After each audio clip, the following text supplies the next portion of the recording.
Hi friends, welcome to Chennai food. Krishna Jayanthi பலகாரங்களில் முக்கியமான இடம் பிடிக்கிறது அவல் தாங்க. அந்த அவலை வச்சு அருமையான ஒரு ஸ்வீட் ரெசிபி அவல் லட்டு எப்படி செய்கிறதுன்னு பார்க்க போகிறோம். வாங்க பார்க்கலாம். அவல் லட்டு செய்கிறதுக்காக அடுப்பு ஆன் பண்ணிவிட்டு அடுப்பில் நான் பேன் வச்சுருக்கேங்க. பேன் இப்போ நல்லா ஹீட் ஆகிடுச்சு. 1 ஸ்பூன் அளவுக்கு நெய் சேர்த்து விட்டுக்கலாம்.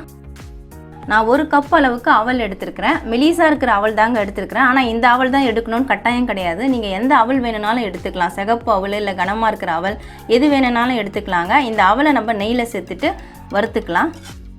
நல்லா வாசனை வர அளவுக்கு வறுத்துக்கோங்க. இப்போ அவல் நல்லா வறுபட்டுடுச்சுங்க. அடுப்பு மீடியம் ஃப்ளேமில் வச்சுட்டு ஒரு 3 நிமிஷத்துலேருந்து 4 நிமிஷம் வரைக்கும் இந்த அவலை வறுத்துக்கலாம். இப்போ நான் அடுப்பு ஆஃப் பண்ணிவிட்டு இதை நம்ம பிளேட்டுக்கு மாற்றி விட்டுடலாம். இந்த அவல் கொஞ்சம் நேரம் ஆறட்டோங்க. அவல் வறுத்த அதே பேனை தான் மறுபடியும் நான் அடுப்பில் வச்சுருக்கேங்க. கொஞ்சமாக தேங்காய் ஒரு 1/4 கப் அளவுக்கு நான் எடுத்துருக்கிறேன். ஒரு 2 ஸ்பூன்லேருந்து 3 ஸ்பூன் வரைக்கும் நீங்கள் தேங்காய் சேர்த்துக்கலாம். துருவின தேங்காயை எடுத்துக்கோங்க. இதையே நம்ம வறுத்து எடுத்துக்கலாம். லேசாக வறுபட்டால் போதும். சிம்மில் வச்சுட்டு ஒரு 2 நிமிஷம் வறுத்துக்கோங்க. தேங்காய் நான் 2 நிமிஷம் வறுத்துட்டேங்க. இப்போ நல்லா வறுபட்டுடுச்சு. இதையே நம்ம பிளேட்டுக்கு மாற்றிக்கலாம். தேங்காய் அவல் ரெண்டுமே கொஞ்சம் நேரம் ஆறட்டும். நம்ம வறுத்து வச்ச அவல் தேங்காய் ரெண்டுமே நல்லா ஆறிடுச்சிங்க. ஃபஸ்ட்டு அவலை நான் மிக்ஸி ஜாருக்கு மாற்றி விட்டுறேன். எல்லாத்தையும் நம்ம ஒன்று சேர்த்து தான் அரைக்க போகிறோம். அடுத்ததாக தேங்காயும் மாற்றி விட்டுறேன். 1 கப்பு அவலுக்கு 3/4 கப் அளவுக்கு வெல்லம் எடுத்துக்கோங்க. அவலை வச்சு நீங்கள் மெஷர் பண்ணிக்கலாம். நான் 1 கப்பு அவல் எடுத்ததுனால 3/4 கப்பு வெல்லம் எடுத்துருக்கிறேன். எல்லாமே ஒரே கப்பில் மெஷர் பண்ணிக்கோங்க. அப்போ தான் கரெக்டாக இருக்கும். இந்த வெல்லத்தையும் இதில் சேர்த்துடலாம். கூடவே ஏலக்காய் பொடி அதையும் நான் சேர்த்துறேன். நீங்கள் முழு ஏலக்காய் போட்டு அரைக்கிறதா இருந்தால் அதை கொஞ்சம் பிச்சு போட்டுக்கோங்க. இது எல்லாத்தையும் நம்ம அரைச்சி எடுத்துக்கலாம். மிக்ஸி ஜாரில் சேர்த்த பொருட்கள் எல்லாத்தையுமே அரைச்சி எடுத்துட்டேங்க. பாருங்கள், இந்த மாதிரி தான் இருக்கும். கொஞ்சம் கொரகொரப்பாக தான் இருக்கும். ரொம்ப நைஸாக வராது. இது மாதிரி அரைச்சாலே போதும். இதை நம்ம பிளேட்டுக்கு மாற்றிக்கலாம். நான் மறுபடியும் அடுப்பு ஆன் பண்ணியிருக்கேங்க. அடுப்பு சிம்மில் தான் இருக்குது. அடுப்பு ஆன் பண்ணிவிட்டு அடுப்பில் ஒரு பேன் வச்சுக்கோங்க. 2 ஸ்பூன் அளவுக்கு நெய் சேர்த்து விட்டுடலாம். முந்திரி திராட்சை இது நெய்யில் நாம் வறுத்துக்கலாம். கருகாமல் லேசாக வறுபடுற அளவுக்கு வறுத்துக்கோங்க. திராட்சைலாம் நல்லா எழும்பி வரணும். அந்த அளவுக்கு வறுத்துக்கோங்க. நெய்யில் சேர்த்து விட்ட முந்திரி திராட்சை எல்லாமே நல்லா வறுபட்டுடுச்சுங்க. திராட்சையெல்லாம் பாருங்கள் நல்லா பலூன் மாதிரி எழும்பி இருக்குது.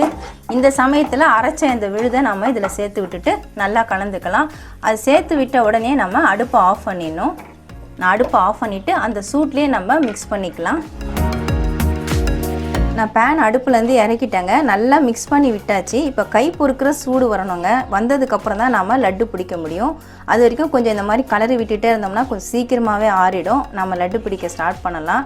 கொஞ்சம் நேரம் ஆறட்டும். இப்போ கை பொறுக்கிற சூடு வந்துருச்சுங்க. கை பொறுக்கிற சூடு இருக்கும் பொழுதே நம்ம லட்டு பிடிக்க ஆரம்பிச்சிடணும். இந்த மாதிரி கையில் எடுத்துகிட்டு நல்லா அழுத்தம் கொடுத்து பிடிச்சிங்கன்னா உங்களுக்கு எல்லாம் சேர்ந்து வந்துடும். அப்படி சேர்ந்து வரலன்னா கொஞ்சமாக நெய்யை சூடு பண்ணி ஊற்றிட்டு நீங்கள் பிடிச்சிக்கலாம். வச்சு சாப்பிட்ற மாதிரி இருந்தால் நெய் சேர்த்துக்கோங்க. இல்லைனா பால் தெளிச்சிட்டு கூட நீங்கள் பிடிச்சிக்கலாம். நான் எதுவுமே சேர்க்கலைங்க. நான் உங்களுக்கு வீடியோவில் என்ன காமிச்சேனோ அந்த அளவுக்கு தான் நெய் சேர்த்துருக்குறேன். மேற்கொண்டு நான் எதுவுமே சேர்க்கலை. பாருங்கள், நல்லாவே பிடிக்க வருது எனக்கு.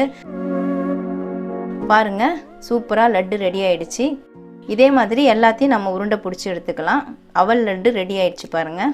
அவ்வளவுதாங்க, அவல் லட்டு ரெடி ஆயிடுச்சுங்க. பாருங்கள், ஒரு லட்டு நல்லா சூப்பராக வந்திருக்குது.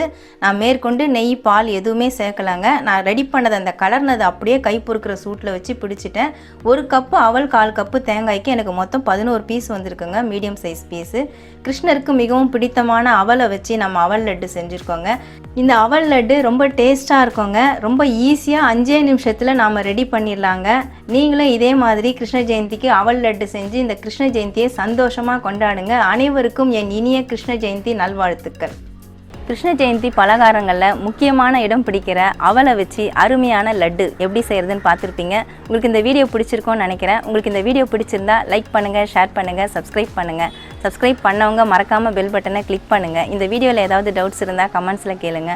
அஃபிஷியலாக நம்மளுடைய ஃபேஸ்புக், ட்விட்டர், இன்ஸ்டாகிராம் பேஜஸ்க்கான லிங்க் நான் டிஸ்கிரிப்ஷனில் கொடுத்துருக்கேன். நீங்கள் லிங்க்கை கிளிக் பண்ணி லைக் அண்ட் ஃபாலோ பண்ணிக்கோங்க. நமக்கு இன்னும் 2 சேனல் இருக்குங்க. அந்த சேனலுக்கான லிங்க் நான் டிஸ்கிரிப்ஷனில் கொடுத்துருக்கேன்.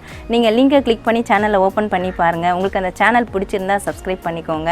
நன்றி, வணக்கம்.